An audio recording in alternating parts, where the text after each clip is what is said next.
You ever have one of those days where the universe just decides you're the main character whether you want to be or not?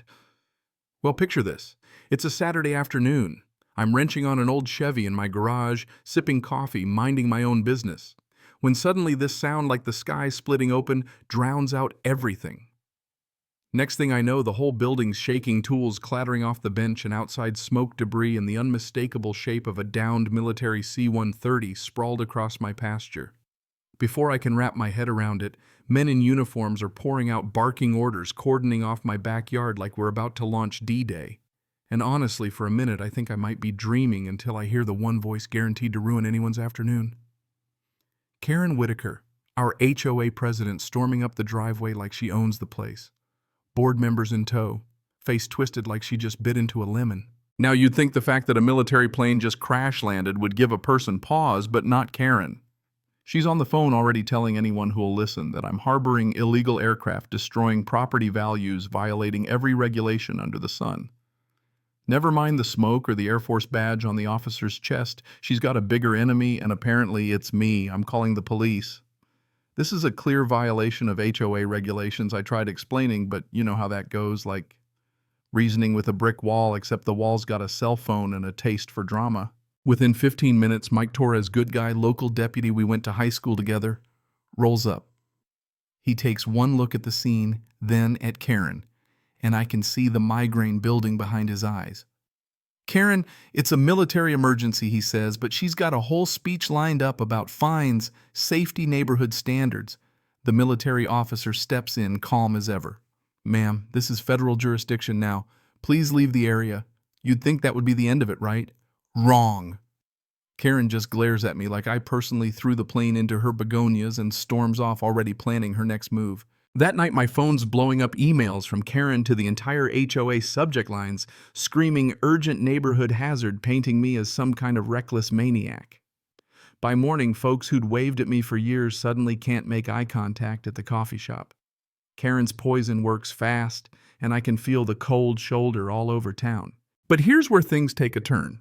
I start noticing stuff that doesn't add up. Fresh tire tracks near the crash site, city inspectors sniffing around my repair shop, all led by Karen with her fake concern, and a brand new $5,000 fine for public nuisance. You can't find me for an emergency landing, I protest. She just grins, ice cold, and says, this is only the beginning. The message is clear. She wants my land, and she's not shy about it. Then comes the twist.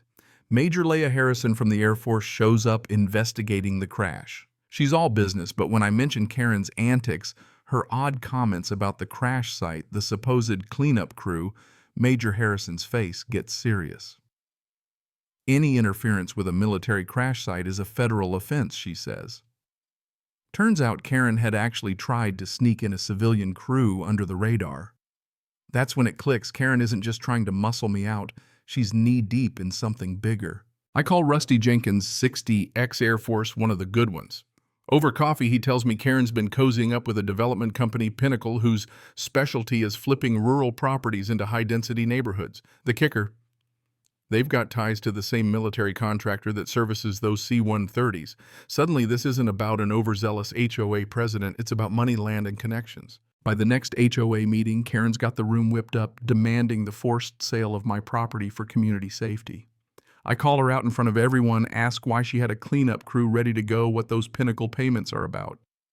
That's when the board, finally smelling something rotten, puts the brakes on her plans pending a full financial review. Karen corners me after hissing threats about her resources, but I can see she's rattled. From there, things go from ugly to criminal.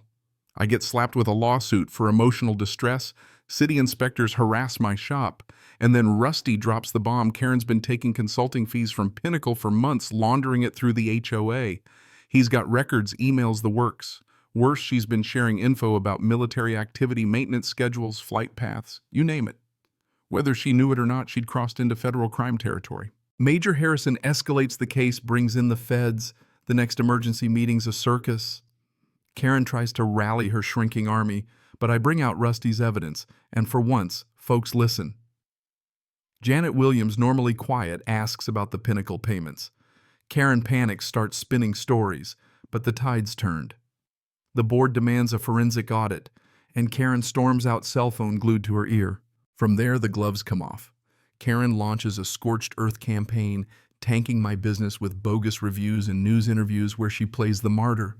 She tries to drag the Air Force through the mud, claims I'm colluding with the military to ruin her. But she's unraveling, and when surveillance footage surfaces of her trying to plant evidence of contamination at the crash site with her developer buddies, the feds finally have her dead to rights. It all explodes in a federal courtroom. Karen enshackles her lawyers, flinging every dirty trick in the book. They produce deep-fake videos, fake witnesses, even forged financial records. But the government's got receipts, bank transfers, from Pinnacle testimony from Danny Morrison, the contractor's tech she bribed for flight info, and emails showing she orchestrated the entire plot down to staging environmental violations to force my sale. Major Harrison testifies about the threat to national security, and suddenly Karen's not just facing fines, she's looking at 25 years for fraud, conspiracy, and attempted espionage. When the verdict comes in, Karen finally cracks, screaming about how she was protecting the community. But even her old loyalists can't look her in the eye.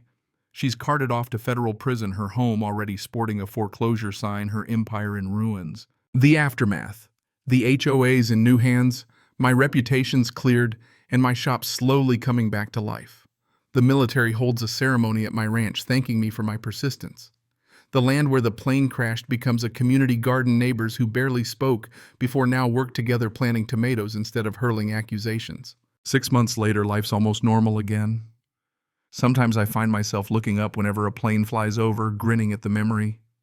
I kept Karen's last little trophy, a note reading, "You won, Tom, but I tossed it in the trash right where it belonged." As for the future, well, Karen's story ended in disgrace, but the questions remain. How many more HOA tyrants are out there pulling strings, poisoning communities for their own gain? What would you do if someone like Karen came after you? Let me know in the comments. Let's hear what justice really means in your neighborhood.